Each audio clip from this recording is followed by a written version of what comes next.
सोलापूर जिल्ह्यातील उचेठाण आणि तारापूरसह एकूण 15 वाळू ठेक्यांच्या लिलावाची प्रक्रिया जिल्हाधिकाऱ्यांच्या माध्यमातून राबवली जाणार आहे। लिलाव होणाऱ्या ठेक्यावरील एकूण वाळूपैकी 10% वाळू बेघर लाभार्थींना घरकुल बांधकामासाठी मोफत मिळणार आहे। जिल्ह्यात सध्या 45,000 घरकुलांची बांधकामे सुरू असून त्या सर्वांना नोंदणी केल्यावर प्रत्येकी 5 ब्रास वाळू दिली जाणार आहे।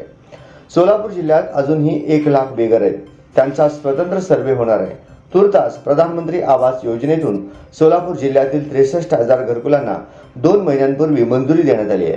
त्यातील भूमिहीन लाभार्थींच्या घरकुलांची कामे सुरू झालेली नाहीत, त्यांना हक्काच्या घरासाठी शासकीय जागा देण्याची कार्यवाही जिल्हाधिकाऱ्यांच्या माध्यमातून सुरू आहे। गुरुवारी त्यांना सर्व संबंधित विभागाच्या अधिकाऱ्यांची बैठक घेऊन त्या दृष्टीने सूचना केल्या आहेत। दरम्यान राज्य सरकारने सुधारित वाळू धोरण जाहीर केल्यामुळे बेघर घरकुल लाभार्थींना मोठा दिलासा मिळाला आहे। त्यांना मोफत तर इतरांना महिन्यातून